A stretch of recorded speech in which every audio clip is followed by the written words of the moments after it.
Y'all. Okay, so, I'm a life coach and I coach burned out healthcare professionals, and I obviously can't talk about exact clients and their exact issues. But last night I was watching a show on Netflix with my husband and daughter, and it so perfectly epitomized what a lot of clients struggle with that I thought it would be cool to go through these scenarios that I saw on the show and relay them to how it shows up in your career, especially when it comes to burnout. Okay, so the whole premise of this show, it's set in Australia. I think it's in Tasmania. It's like very rural, like close to Antarctica, and it has very unpredictable weather. Sometimes it's freezing cold. It rains like 255 days out of the year, and 10 people. And the youngest is 22. The oldest, I think, is like 52. So 10 people are dropped off by a boat and they get to choose their supplies and they have to stay here for as long as they can. There are no other rules really. There's no producers there. They're given like this huge case of camera equipment, and I assume they're trained ahead of time on how to set it up. So they're filming themselves. They have no interaction with each other. They are kilometers. So let's see, most of them are probably like 10 miles apart from each other. And so they're not able to, that's not the whole point of the game. They're not competing directly with each other. The whole point is surviving. Who can survive the longest, and you get $250,000. So we're watching the show, and at first, they show everybody's background. They do a little clip of like how they got picked to be on the show. One person's like a wildlife adventure guide. One person is a survival trainer person. The 22-year-old is just this farm kid who grew up hunting and fishing, and he can make fires and stuff. So they go through each person, and I'm making these judgments about who's going to get let go first, and I mean who's going to give up first, and who's going to drop out. And what I noticed really blew my mind. So as you're watching these different people, they're filming themselves. The ones who get dropped off and they're just in awe. They're amazed at the beauty. They are so grateful to be there. They have this sense of, yeah, maybe I'm a little scared, but I'm also really excited. And the gratitude, like just so grateful to the land, to ancestors who lived there, indigenous people, grateful for the trees and the water. And, that's not something an American would necessarily be thinking about. I think when we watch that show Survivor, we're thinking about strategy and like, how can I win? And there are a couple of people on there like that. But it's a really apparent contrast when you watch how they initially approach this challenge, this situation. So the ones who I think are going to win, especially the one that I have picked out to win, I've watched a few episodes, is just a whole different energy, y'all. Like she is approaching it like they're going to have to drag me out of here. I am so lucky to be here. I can't wait to build my shelter. This moss feels amazing, as she's like dancing barefooted on the moss. Okay, and then they like change the camera to somebody who's another female who's on there. She's a teacher and she cusses like a sailor, and she's like paranoid in the woods, and she keeps hearing noises, and she's like, probably the Tasmanian devil's gonna come get me tonight. And she means like, that animal. And every little crack that she hears, every noise, she's like, it's probably this, and she's like spinning up all these stories in her head. And so she is expecting bad. It's very clear. She is expecting this to suck royally. And not only her curse words coming out every few minutes, but she is like determined that this is going to be awful. And it is. Like she ends up leaving on, I think, day 2. And another guy who I really thought he was a good contender, but he is really bashing himself. Like his self-talk initially in the first video, he's like, I'm going to win. I have all this experience. I've killed so many animals. I basically eat meat all day, every day, and it's stuff I've killed and I can survive anywhere. But as you watch it, a couple of days in, he gets soaking wet and all his stuff gets soaking wet. And he just bashes himself. He's like, I'm an idiot. I'm so stupid. I can't believe I made that mistake. And he can't get out of this brain rut. So he is sort of digging his own coffin, or coffin. He's digging his own, what's it called? Grave. He's digging his own grave. And I see this too in clinicians, like you lose the ability to step back and see the situation and problem solve it. You think there is no hope, and so you keep sort of digging the hole deeper. You expect bad things to happen. You look for evidence that the situation is going to end poorly, and you find that evidence. It's like the universe presents it on a silver platter. You expect boogie monsters to come in the middle of the night. Well, you're going to lay awake all night and you're going to hear noises, and in your mind, they're boogie monsters. So they are going to, it's going to come true. If you think that the medical assistants and the nurses are against you and that they're trying to sabotage your career, or that patients are trying to sabotage your day by showing up late or bringing a whole list of symptoms, you are going to get exactly what you're looking for. And so it's not just pie in the sky, like, oh, let me just jump around on moss and be grateful. It really is you have to be conscious about it, and you have to consciously look for the good in a situation. Part of that is gratitude. Like I said in the beginning, this show, like the people I think are going to end up on top were the ones who were showing gratitude for that I even get to be in this situation. Like I was chosen out of all these people. I get to see this remote part of Australia where only indigenous people have lived. I get to possibly win $250,000. They're just grateful. So if you can have a daily practice of gratitude, and not even a journal. I know people just roll their eyes about journaling. If you can just sit in your car at lunch or as you're driving out of the parking lot, like, what were 3 things that happened that you were grateful for today? And they can't be the same 3 things every day. So like yesterday, I had a patient bring me muffins, and I don't really eat gluten. And luckily he's in his late 80s and 90s, so he doesn't listen to this podcast. But I was so grateful that he brought me muffins. Like, that's so nice that he took the time to do it. And I kind of just bathed in that gratitude, like, cool patient. What a cool experience to get to provide care to somebody who's grateful enough to get ingredients, mix the ingredients, make muffins, and bring them to me. And my kids love these muffins, so they didn't go to waste. How you talk to yourself. Okay, so how you talk to yourself really matters. This guy that is just beating himself up on the show, like, how do you think he's going to show up the next day? If he's saying, I'm so stupid, I can't believe everything got wet, there's no way this is going to dry out, I'm never going to start a fire. Okay, here's what happens the next day. He's the big hunter dude. And so he's soaking wet, he's miserable. He has ruminated on this all night, hasn't slept much, and he gets up and he's trying to find wildlife to hunt. And he's looking around and he can't, he's kind of, in my mind, he's stomping. I don't know if he's actually stomping, but he's like, getting more and more mad about this, that there's no animals. He would be successful if there were animals around for him to kill. And then it's like the producers show a clip. Every person has a night vision camera. And so the producers show a clip of his night vision camera. And there's like this little, I don't know what it is, some kind of little creature crawling away right by his tent. And it's like, yeah, there are animals, but the energy that you're giving off right now is you are determined that you suck, your situation sucks, and that you are not going to be successful. So pay attention to how you show up.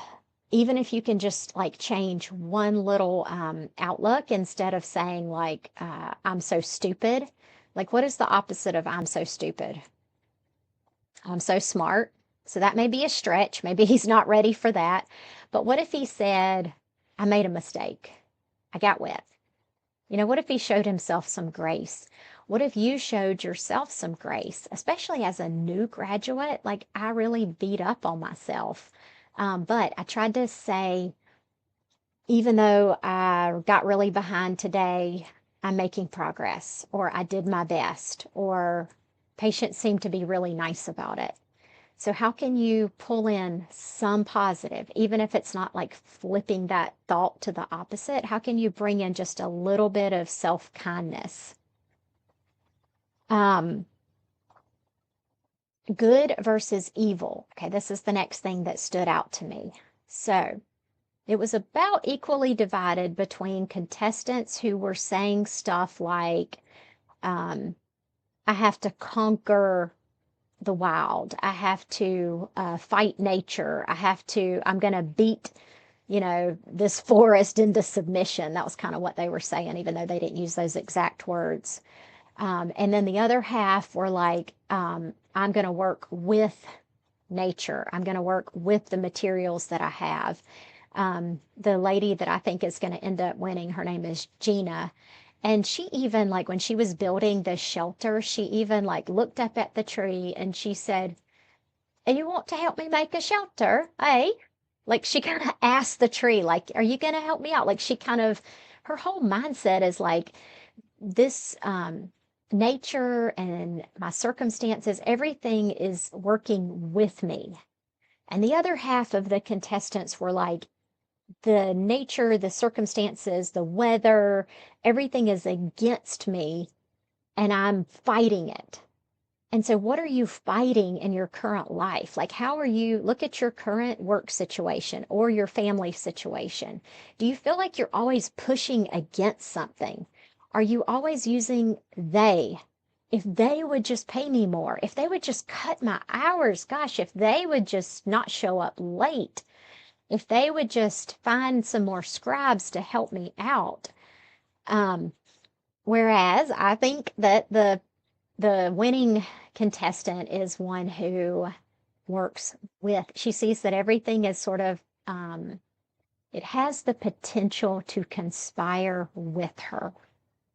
Everything can work toward good if you see it that way and if you allow it to. Oprah says, like, what less she immediately, anytime something happens, she comes up against a circumstance or a wall, she says, what is life trying to teach me? What is life trying to teach me? Instead of, why am I so unlucky? Why do I always fail? Okay, so the next thing is, what is your why? Okay, so two of the people who tapped out, they call it. So they basically quit. They use the satellite phone and they call out. Two of the people mentioned their why, and it stood out to me because one said that they did it because they were trying to prove something. And they had this aha in the middle of the night that, like, wait, I don't need to prove anything. So their why, the reason they were doing it, was sort of misaligned. They were doing it for other people, like for their approval, instead of doing it for their own purposes, their own reasons. Actually, there are three. Another one was mention the money, like a couple of times in the video, mentioned the $250,000. That was their big why. Again, that may not be a bad why, but is it going to save you in the middle of the night when it's like rainy and 20 degrees and you're shivering and you haven't eaten in 2 days? And, so think about what your why is.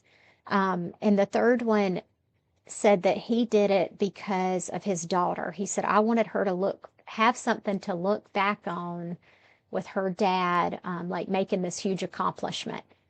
Okay, so it's not like a bad why, but he was doing it for her and for her to like look up to him one day.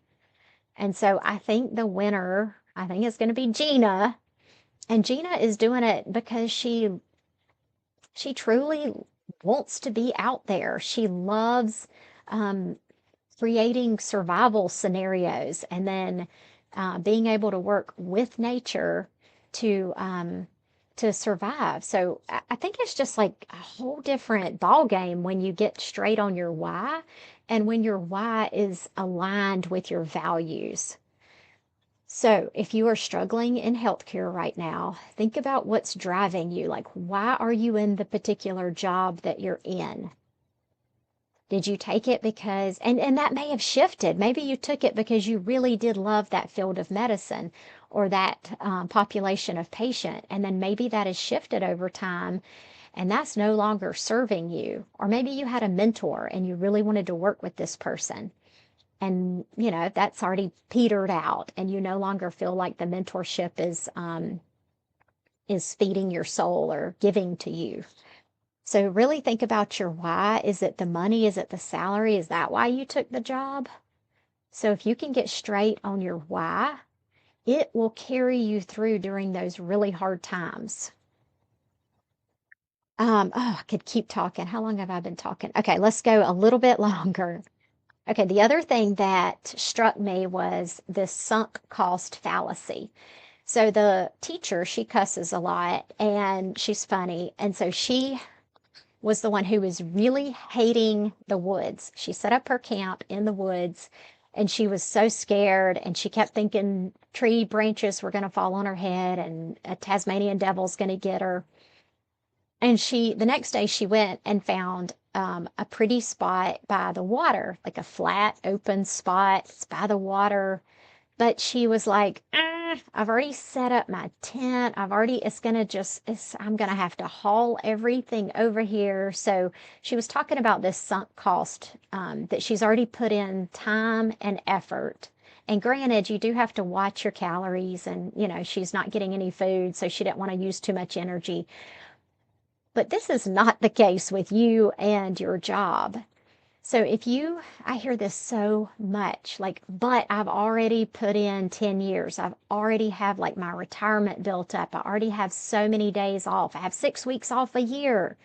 And if I change jobs, I won't have that. So that's a fallacy. That is your brain telling you that that you're going to be wasting all that.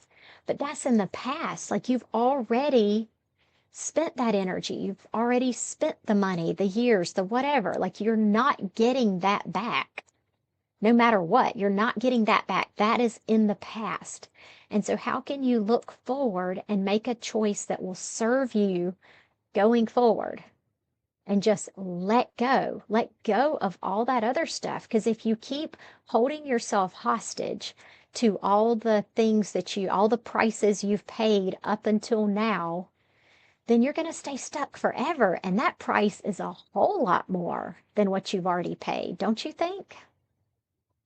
Okay. And she didn't end up moving her camp, and she did go home the next day. So I wish she had moved her camp because maybe she would have slept better. Maybe she would have found food by the stream. She would have had water. Um, okay. Priorities. So this was the other eye-opening thing. So I'm watching this with my husband and people are talking about, they all have different priorities. Some people think fire needs to come first. Other people think shelter is like, you got to build a shelter as soon as you get there. Food. Two of the guys were like, nope, you got to find food first. And so get really clear on your priorities. What is your top priority in this life, in this job, in this relationship that you have? Like keep that front and center. And that's why I love like vision boards because they remind you like what is most important to me. Because you get so lost in the everyday minutia of life and, picking up the kids and getting your charts done and all that stuff. And you just lose sight of what's most important. So I like that they had a game plan before they even got there. But what I really liked were the ones who were flexible, who said, okay, I thought I needed to build a fire first, but actually it feels like there's rain coming, so I'm going to gather firewood and build a shelter first, and then I can build the fire once I have my shelter built. Okay, I thought this was pretty funny. So Gina, I was thinking, she's a really pretty lady. Like she's 52, I think, and she's just really pretty. But at one point, she got real tickled and she was trying to get off a log and she started laughing. And she's filming herself, so she's not like in front of a producer or anything. And she said, I'm so fat. I'm just laughing because I'm so fat. And she said that she'd gained, I was trying to do the math with kilograms. I think it was almost 50 pounds on purpose before the show. And she said, you can eat all the protein and greens you want, but if you don't have fat, you are not going to survive out here. And so she planned ahead, like her priority was survival. And so she made plans accordingly. And this brings me to my last point, short-term versus long-term goals. So sometimes you have to pay the price short term. I mean, she is on camera and she is 50 pounds heavier than she normally is. And I don't know that I could do that. But anyway, so she paid the price short term in order to, I don't know that she wins, but I'm thinking she does, to win long term. Sometimes you have to pay the price short term with signing up for classes, taking extra shifts because you want to save for a house, or moving to a new area. I hear a lot of clinicians say, there's nothing in my area, or I have a non-compete. I can't work in the area that I want to work in. You may have to pay the price short term, like move to an entirely new area or move to a different field in order to have a long-term win. So you're not necessarily like starting over when you do something like that, because it's paving the way for you to win the game or win life or whatever, just to have happiness and purpose in the long term. So sometimes if you can zoom out and think about life that way, so even though it sucks right now, even though I feel like I'm going up a hill, as soon as I get to the top of the hill, it's like the roller coaster and you get to go down and rest for a little while. So think about Gina gaining 50 pounds so she could pack on some fat so that she could survive out there. Oh, and then this is funny. This other guy who's on there, he's kind of like dressed in designer outdoor clothing, and I think he's an adventure survival guide. And so he looks like he has a lot of money. He looks very kind of uppity, and he did not pack on any weight. Like, he looks good out there. And he makes the comment like 2 days later when he hasn't found any food, he's like, my metabolism is crazy fast. Like, I just burn calories like nothing. And I'm starved. Anyway, long term versus short term. Okay, so to recap, number one, pay attention to how you talk to yourself. Number two, pay attention to how you see your environment. Do you see it as a friend or a foe? Good versus evil? Do you feel like you're fighting the world around you, or do you feel like you're able to work with the world around you? Number three, what's your why? What is your why? Number four, are you staying stuck because you think you've already put in too much of X, Y, or Z? The sunk cost fallacy. Examine that. Number five, what are your priorities? What are your priorities, and have they shifted over time? And number six, short-term cost versus long-term win. Look at that. All right, my next group coaching starts in March. So if you are a healthcare professional and you would like to be in a group setting and just bring it and heal in a way that you haven't before, reach out. My website is coachhopecook.com. That is March of 2025 if you're watching this video and it's, I don't know, years later. All right, I'll see you guys next week. And remember, there's always hope.